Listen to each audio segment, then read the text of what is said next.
Hey, good morning, everybody. Welcome to my channel. Ba-ding, subscribe, like, dislike, neutral. Maybe they should add like a nah kind of thing, right? Let's send that to YouTube. We want a meh thumb. Okay. How do you start your own production company? Now, I just want to talk about, we're not going to get into the whole nitty-gritty entire thing, but maybe if you guys like it, comment below and tell me that you want to hear more about this topic, because it does come up quite a bit, and a lot of people are trying to be more independent and start their own thing and make a lot of mistakes while they do that. So I just want to talk about the biggest mistake that everybody makes, which is buying a bunch of gear. Yeah, it's not anything other than that. I've seen that mistake happen so many times. People are like, Daniel, which camera should I get? Daniel, what lights are the best? What computer should I use to edit on? What should I do? Which software should I use for editing and all that stuff? Because I'm starting a production company, and so I need to buy cameras, lights, tripods, microphones, computers. I need to have a warehouse where I can set all this up. And then I need a green screen, and I need, I need a couple of lens options. And this gadget does this, and then of course you need a monitor and a monitor stand. So here's $100,000 blown, 10 grand, whatever it is. You know how much you should spend when you start your production company? Well, no, let me phrase that differently. There's going to be costs involved. You got to set up your company, your tax ID and all that stuff, whether it's a DBA, an LLC, or corporation, whatever. So I'm not talking about that. How much gear should you buy when you start a production company? Nothing. Zero. Nada. Zilch. Not a thing. Not a camera, not a microphone, not a light. Why? Well, first, you're jumping the gun. What is your production company going to offer? Who will it offer it to? How much will you charge for it? And what team are you going to use to execute it? And how are you going to be finding your clients? That's what needs to be figured out first.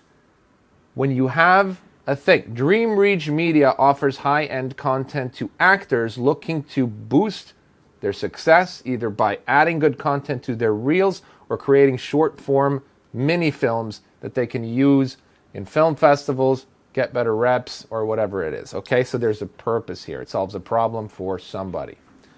Brea Films produces narrative and documentary and commercial content for agencies or in collaboration with production companies and producers for the purpose of creating motion picture films for broad release, right? So, and then there's marketing, who does, I do small business marketing, et cetera, et cetera. So you have a thing, right?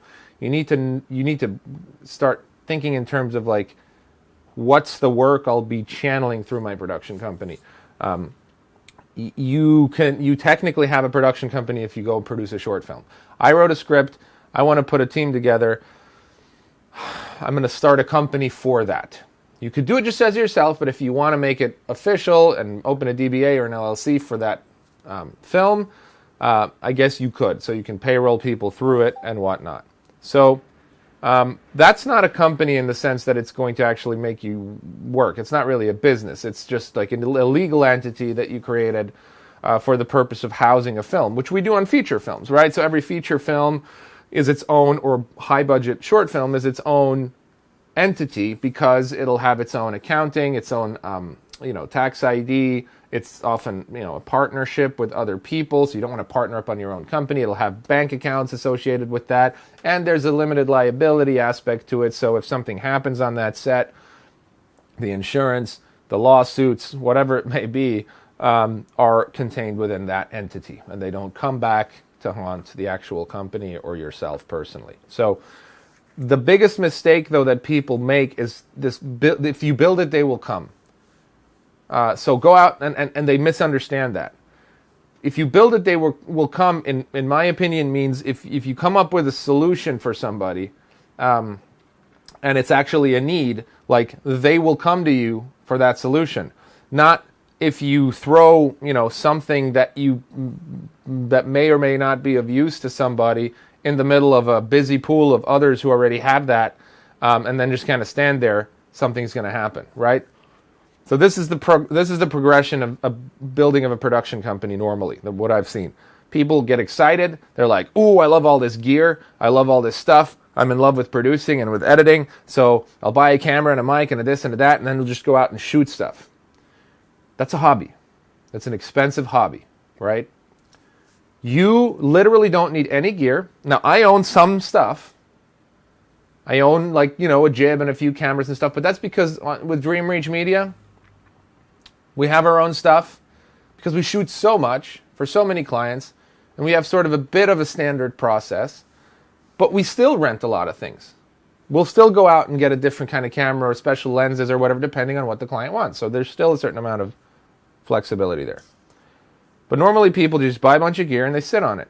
And then they're like, okay, I'm ready. Where are my clients? What you should be doing is figure out what it is that you're going to be producing and for whom. Go get build a team, call around, find some people that have gear, find a sound engineer, a cinematographer who has a camera, an editor who has their own editing station, and facilitate a production. Don't spend money. Get a client, okay? So that's my tip of the day. Get a client first, execute the production, grow it, and then you can start thinking about buying gear. Don't buy gear and think that that's the right move, okay? A production company solves a problem. A production company makes something for someone who will pay them money for it, or it produces content that it'll sell. That's really difficult and takes a long time. So if you're starting a production company, you should start it for the purpose of service production, or if you have investors, for the purpose of starting your own film and doing that film through your company. But then you're also not buying gear to make that movie. Then you're making a movie. And we can have another conversation about that. All right, guys, hope that helps.